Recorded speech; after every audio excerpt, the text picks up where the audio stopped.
So what I love about this method is that there is an activation energy around every single thing that we do. So for an art project, that looks like getting out all of the supplies that you're going to need while you're engaged in that project. For a podcast, it's setting up my mobile studio with all of my equipment and my mic and all of that stuff. And it's so much better to do that once for a stretch of time and then not have to worry about it again for an entire month. You can put that stuff out of sight, out of mind, if you're into having a clean, serene space.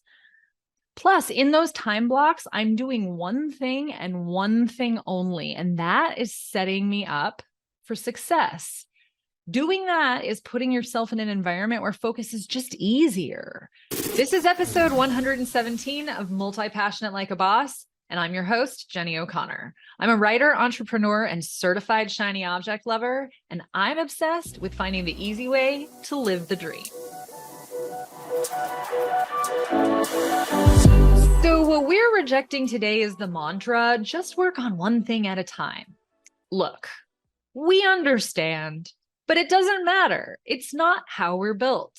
Being told that over and over just drives the point home that we didn't understand the assignment. It could be so easy. And the fact that we won't abide this simple instruction makes us broken. Fuck that. As an antidote to that specialist philosophy, I developed the pie chart method for multi-passionates. I've been using it for a year and a half, and it is the reason that I have a podcast that is 117 episodes strong when 93% of podcasts never make it past a 7th episode. I also have a newsletter that I send out at least twice a month and 2 different novels in progress with over 50,000 words in each so far. I used to spin my wheels like crazy though, and I could never determine which tasks were important, either high impact or income producing. I would keep myself busy for busy's sake, and I could admit I just had no idea how to make any progress in 100 different directions. After all of these conversations with all of these creative scatterbrains, and I say that with the utmost love and respect, I have learned that the secret for people like us is to have flexible structure. So what that means is there is a box. I know, boxes, but hear me out. There's a box, but inside that box is a kaleidoscope, a grown-up Disneyland, a choose your own adventure. But all of that goodness is still contained inside a box. Don't knock it till you try it. Stay with me. So I'm going to teach you guys the pie chart productivity method today, and it uses the 4 Ps, and those are 1, plugging the holes wherever you are hemorrhaging time. 2 and 3, pick your projects and your productivity system. And 4, prioritize the time on your calendar. So let's unpack all this, shall we? P number 1, plug the holes. This can be done with time tracking. And before you groan, remember that you can't improve what you don't measure. This step is absolutely necessary to see where you're hemorrhaging time so that you can steal it back and have more of it to spare for your many, many, many projects. But we also do it because as humans, we are very unrealistic about how long things take or how fast we can get something done within a certain period of time. So imagine that you want to write a book, but all you can carve out for yourself is an hour a week to do that. That's going to take you a really long time. As someone who is writing a book and tried to do it that way, I can attest to the truth of this. We're talking decades, maybe. But if you can locate a time hemorrhage, how many hours do you spend scrolling on social media, watching the news, responding to non-urgent emails, sitting in pointless meetings? What if you could reclaim all of that time as writing time and thereby get your novel written a heck of a lot faster? This is actually a counterintuitive way to enhance focus. 1, because you will start to train yourself that whenever you fall down a rabbit hole, something you aren't supposed to be working on right now, you're going to have to go back into your time tracker and adjust your time. And that's annoying. So instead, you'll just start staying on task so you don't have to keep going in and futzing with the little numbers in your time tracker. But also, when you realize how little time you truly have to work on your novel, you will guard that time. and be so intently focused during that window because you know how precious it is. So time tracking is the first piece of actually helping yourself focus, something that most of us don't claim to be particularly good at. If you want to learn my personal time tracking system that uses a free app called Toggle and can save you 24 hours or more a month, download Lifestyle Design for Multi-Passionates and scroll to the end for the bonus videos that teach you how it's done. You can get that at jennyo'connor.com/good life. All right, P number 2, pick your projects. The pie chart that you're going to use in the pie chart productivity method has 5 pieces of pie. This is because scientists have discovered that the human mind can't effectively manage more than 5 projects at a time. And that might sound like a lot for you. And in past episodes, like episode 10 about overwhelm that was recently featured as a greatest hits episode, I said don't choose more than 2 or 3. But for this exercise, we're looking holistically at your life. We are looking at the 5 biggest consumers of your time in your life. So that's why I open it up to beyond 3 joy projects. We're going to have 5 pieces of pie in this particular exercise. So if you run a household or have a full-time job, those 2 items definitely count as 2 of your pieces of pie. So therefore, hobbies or your side hustle or the book you want to write will need to fit into those remaining 3 pieces of pie. Of course, there are going to be things that don't get a designated pie piece, like maintenance, grocery shopping, getting ready, commuting. And even if you aren't feeding or cleaning up after a family, you're still feeding yourself, running errands, things like that. These things don't count towards one of your 5 projects, but they do impact the number of hours that you have available in a week. So we're still going to track them and sort of fit them into this model. So the time tracking exercise allows you to create a rough estimate of how much time you spend on that maintenance and subtract it from the overall number of hours that you have in a week so that you can effectively work with whatever you've got left over, whatever we're going to consider free time. I know that time tracking might seem really intense and possibly tedious, but it is so damn illuminating. Holy cow, you guys. And if you say that you want more time for your worthy goals, how badly do you want it? So try not to be daunted by this and instead think of it as a fun experiment, yet another foray into the abyss of who you are and what makes you tick. And we multi-passionates love collecting data, right? Okay. So we're going to do some math now. Stay with me. The total number of hours in a week is 168. So from that, we deduct sleep, which for me is 8.5 hours a night times 7 is 59.5. So 168 minus that is 108.5 hours. Obviously, adjust this according to what your ideal sleep schedule is or your customary sleep schedule. Next, you assign anything that has a set number of hours to its corresponding pie piece. So if you have a 9 to 5, subtract 40 hours from the last number, 108.5. Once you have a good read on how many hours you spend in service to and having quality time with your family, you will then subtract that number from the total. And this might have to be like an average for the week. If you can stomach time tracking for longer than a week, it's going to give you even more informed data. But in any case, come up with a rough estimate here and assign that number to the second piece of pie. Once you get through all of your need to do's, in other words, anything that you can't just decide not to do that week, the job, the family, the last bit of math is to subtract your maintenance hours. And the resulting number is how many hours you have to spare for your joy projects each week. Once you see that final number, let's say it's 15 hours a week for argument's sake, you then have to determine what percentage of that chunk you will devote to each of those remaining pieces of pie. Will you split that 15 hours 3 ways evenly, 5 hours for each joy project? Or is one of those joy projects so important to you that you will want to spend 12 hours on it and split the last 3 hours between the other 2? In other words, just spend an hour and a half on each one of those in a week. I want to address two things here. If you don't feel like the number you're left with after doing this math is high enough to get anything significant done, I urge you to download the Lifestyle Design for Multi-Passionates PDF and go through the method I outline in the time tracking videos for stealing back your time. There's actually a sequence of steps that you can take that can actually pull those back into your calendar of free usable time. They are truly game-changing. The other thing I want to say is that multi-passionates tend to operate in seasons. So right now, you may be spending 12 hours writing your book, 90 minutes improving your watercolor, and another 90 minutes learning a new language.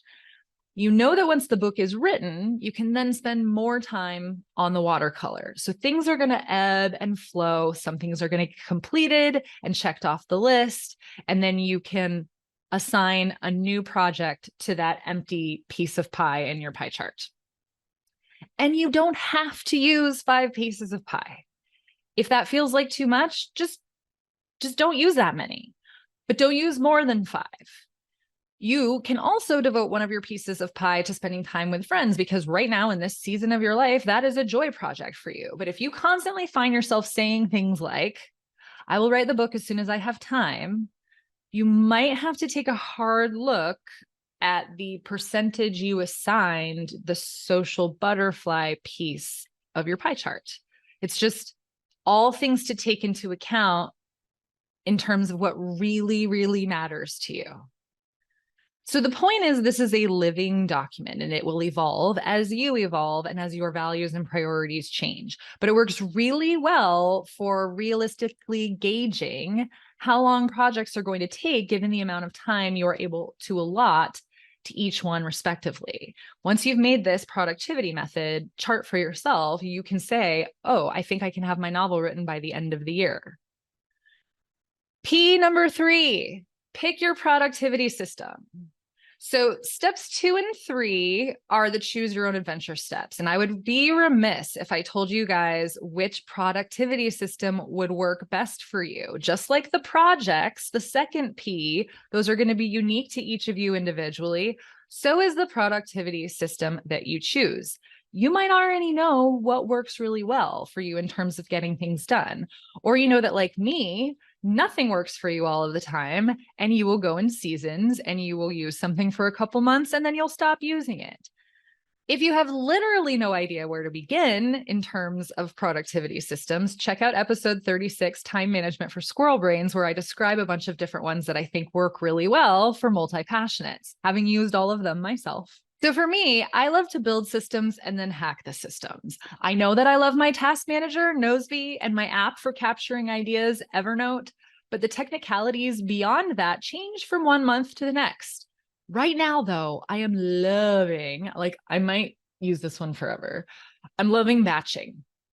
The problem with batching for me in the past was that people would say, batch all of your newsletters for the month in 2 hours, and then move on to something else. And then, batch all of your podcast episodes for the month together in 2 hours. And I don't know why. It always felt like 2 hours was the magic amount of time that everybody was getting everything done. And I was like, there's just no way that that's enough time for me to get everything done. Also, I want to be a month ahead. I don't want to just get the podcast stuff done for this week, because then I'm always kind of flying by the seat of my pants. I just was thinking too small in terms of my batching. So what I allowed myself to do instead was to batch days. We're talking multiple days in a row to accomplish a month's worth of whatever, a month's worth of podcast episodes produced, done and dusted, ready to go, up on the website. And then a series of days batched for writing a month's worth of newsletters. So basically, instead of giving myself a set number of hours in a day, I work for a set number of days in a month to do effectively the same thing. And the number of days I have is based on the percentages that I assigned to each project in my pie chart. But I've been doing this for so long now that instead of number of hours per project, I just know how many days in a month each project gets. So let me give you an example from my own pie chart. I spend 5 days a month in a hardcore writing cave. No contact with the outside world, no TV, no internet, except for a single Google search and then eject. I spend every new and full moon engaged in witchy activities, which lucky for me encompasses so many of my loves under one umbrella. So things like crafting and self-care and cooking and decorating and making my home cozy and being present and noticing the seasons. I give myself 1 day at the new moon, 3 days at the full moon, and 3 days every Sabbath. And the Sabbaths happen 8 times a year. So some months I get 4 days for witching and some 7. So with my writing cave, that's 12 days used up so far. I then give myself a week to work on all things podcast related and another week for my newsletter. And that also kind of includes new articles, pitching publications, all of my writing stuff that's off the podcast. So that leaves approximately 4 to 5 days in an average month for client work. But I usually don't need that many days for client work. So that gives me just extra time to travel and go see friends or relax or have an adventure. So my 5 pie pieces are my novel, my witching, my podcast, my newsletter, and client work. So what I love about this method is that there is an activation energy around every single thing that we do. So for an art project, that looks like getting out all of the supplies that you're going to need while you're engaged in that project.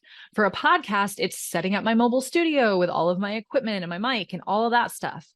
And it's so much better to do that once for a stretch of time and then not have to worry about it again for an entire month. You can put that stuff out of sight, out of mind, if you're into having a clean, serene space. Plus, in those time blocks, I'm doing one thing and one thing only, and that is setting me up for success. Doing that is putting yourself in an environment where focus is just easier, rather than a place where you are constantly switching between tasks. Now, if batching isn't your jam, it doesn't have to be. Maybe the school day method that I describe in episode 36 will work better for you. And I have talked about it ad nauseum in past episodes. Like I said, I've used it myself, but I think it's great for multi-passionates, especially if you have a tendency to get bored doing one thing for long stretches of time. So the school day method is just like being back in school. You work for basically an hour on one piece of the pie, and then you work for an hour on another piece of the pie, and then you move on to the third, and so on. And you can adjust the time blocks, but the point is to touch each of your joy projects in a day. If you want to use this method and be mindful of that activation energy that can potentially stand in the way, because if you're just having an hour to get something done, you don't want to spend 20 minutes of that figuring out where all of the tools that you need are in your house.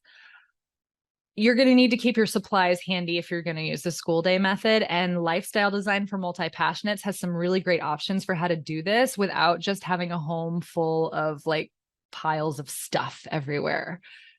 So definitely download that and check it out. And it will give you some really great resources for how to sort of hide things behind like a foldable screen. Some really cool tips in there. No matter what system you ultimately decide on, the most important question to ask yourself on the regular is, am I inventing things to do just to avoid the important? Because all human beings do this. Am I inventing things to do to avoid the important? And no matter what, do not multitask. Multitasking just means doing a lot of different things badly. It is scientifically proven to cause lapses in concentration, poorer results, and less gratification. And we can't have that because we're in the business of building lives around gratification. All right, P number 4, prioritizing your joy projects on your calendar. I have one word for you guys, and it's whitespace. Quite possibly my favorite hack for getting shit done is to sit down at the beginning of the year and put all of the time I plan to take off, like travel, like vacations, on my calendar for the next year.